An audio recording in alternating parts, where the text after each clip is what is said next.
اللہ رب محمد صلی اللہ علیہ وسلم نحن عباد محمد صلی اللہ علیہ وسلم صلی اللہ تعالی علیہ وسلم۔ یہ میرے آقا صلی اللہ علیہ وسلم کی مسکراہٹ اور اوصاف مصطفیٰ کی جھلک، میرے آقا صلی اللہ علیہ وسلم کے جو اوصاف تھے، جو صفت تھی، ان کی جھلک میں ادنا سا غلام اپنی زبان کو لغزش دینا چاہتا ہے۔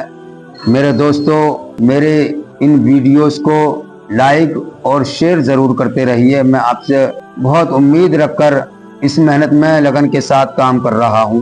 حضرت حسن ابن علی رضی اللہ تعالیٰ عنہ فرماتے ہیں، میں نے اپنے ماموں ہند ابن ابی حالیہ سے حضور صلی اللہ علیہ وسلم کے حلیے مبارک سے زیادہ واقف تھے۔ یعنی حضرت حسن فرماتے ہیں، آپ کے حلیے مبارک کے بارے میں سوال کیا اور میری خواہش تھی کہ وہ رسول اکرم صلی اللہ تعالی علیہ وسلم کے اوصاف مبارکہ مجھ سے بیان کریں تاکہ میں انہیں یاد رکھ سکوں۔ تو انہوں نے ہند بن ابی حالہ نے فرمایا کہ رسول اللہ صلی اللہ تعالی علیہ وسلم ذی شان اور معزز تھے۔ سبحان اللہ۔ آپ کا چہرے انور 14ویں رات کے چاند کی طرح چمکتا تھا، جیسے 14ویں رات میں جو چاند نکلتا ہے 14 تاریخ کو، اور وہ بہت اچھا لگتا ہے، روشنی ہوتی ہے، تو اس سے بھی زیادہ خوبصورت میرے آقا صلی اللہ تعالی علیہ وسلم کا چہرہ تھا۔ آپ میانہ قد، آدمی سے قدرے لمبے اور زیادہ دراز قد سے قدرے پست تھے۔ یعنی آپ کا میانہ قد تھا، اگر کوئی آپ کے سامنے لمبا زیادہ ہوتا تو آپ اس سے تھوڑی لمبائی میں تھے، اور جو آپ سے قد میں چھوٹا ہوتا تو یعنی میانہ قد، درمیانہ قد، نہ زیادہ۔ اللہ نے آپ کو بڑا حسین و جمیل بنایا تھا، بڑا خوبصورت بنایا تھا، آپ کو تمام عیوب اور نقائص سے پاک بنایا تھا۔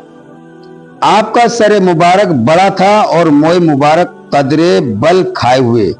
اگر سر کی مانگ خود بخود نکل جاتی تو رہنے دیتے، ورنہ نہیں۔ اگر سر کی مانگ خود بخود نکل جاتی تھی تو آپ کنگا نہیں کرتے تھے۔ جب آپ بالوں کو بڑھاتے تو کانوں کی لو سے تجاوز کر جاتے۔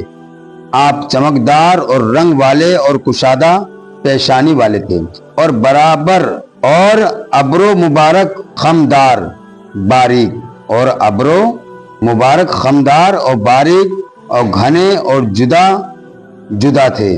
ابرو کے درمیان ایک رگ تھی جو غصے کے وقت سرخ ہو جاتی تھی۔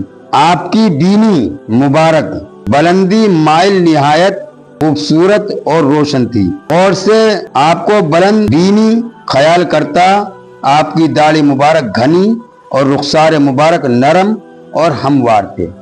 ماشاءاللہ، میرے آقا کے اوصاف کیا ہی اچھے ہیں۔ دہن مبارک کشادہ تھا اور دانتوں میں بھی فراخی تھی۔ سینے اور ناف کے درمیان بال کی پتلی لکیر تھی۔ آپ کی گردن گویا کہ مورت کی گردن تھی اور چاند کی طرح صاف تھی۔ آپ کے اعضائے مبارکہ پر گوشت اور کسے ہوئے تھے۔ شکم مبارک اور سینہ برابر تھا۔ سینہ مبارک کشادہ اور دونوں کندھوں کے درمیان فاصلہ تھا۔ آپ مضبوط جوڑوں والے تھے۔ بدن کا کھلا رہنے والا حصہ بھی روشن تھا۔ سبحان اللہ، بدن کا کھلا رہنے والا حصہ بھی روشن تھا۔ سینے سے ناف تک بالوں کا ایک باریک خط بنا ہوا تھا۔ اس لکیر کے سوا دونوں چھاتیاں اور پیٹ بالوں سے خالی تھے، البتہ دونوں کلائیوں، کندھوں اور سینے کے بلائی حصے پر قدرے بال تھے۔ کلائیاں دراز، ہتھیلی فراخ تھی۔ ہتھیلیاں اور قدم پر گوشت تھے۔ ہاتھوں اور پاؤں کی انگلیاں مناسب طور پر لمبی تھیں۔ پاؤں کے تلوے قدرے گہرے تھے۔ قدم ہموار اور ان پر پانی نہیں ٹھہرتا تھا۔ ان پر پانی نہیں ٹھہرتا تھا۔ جب آپ چلتے تو قوت سے چلتے، جھک کر پاؤں اٹھاتے اور دبے پاؤں کشادہ قدم چلتے۔ جب چلتے تو یوں معلوم ہوتا گویا کہ بلندی سے اتر رہے ہیں۔ جب کسی طرف دیکھتے پوری طرح متوجہ ہو کر دیکھتے۔ آپ نیجی نگاہ والے تھے اور آسمان کے بجائے زمین کی طرف زیادہ نظر رکھتے تھے۔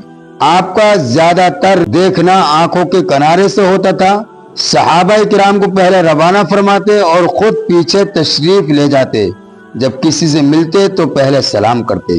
حضرات، اللہ رب العزت نے اپنے محبوب کے جسم مبارک کے ہر حصے کو کتنا خوشنما اور خوبصورت بنایا ہے۔ چہرے پہ چمک، ہونٹوں پہ مسکراہٹ، قد میانہ رنگ، چمکدار پیشانی، کشادہ آبرو، خمدار ناک، بلندی مائل روشن داڑھی مبارک گھنی، رخسار مبارک نرم، دانتوں میں فراخی، کلائیاں دراز، ہتھیلی فراخ۔ اعلیٰ حضرت فرماتے ہیں سرتا بقدم ہے تن سلطان زمن پھول، لب پھول دہن پھول ذقن پھول بدن پھول۔ سبحان اللہ، کیا اچھی بات ہے۔ تو میرے پیارے دوستو، میں آپ سے یہی عریضہ کروں گا کہ اللہ تبارک و تعالی مجھے حدیث بیان کرنے کی توفیق و رفیق عطا فرمائے، اور میری اس ویڈیو کو لائک اور شیئر ضرور کیجیے۔ اگر آپ چینل پر نئے ہیں تو میرے دوستو اس کو سبسکرائب بھی کیجیے۔ آپ سے بڑی امیدیں ہیں میرے دوستو۔ السلام علیکم ورحمۃ اللہ وبرکاتہ۔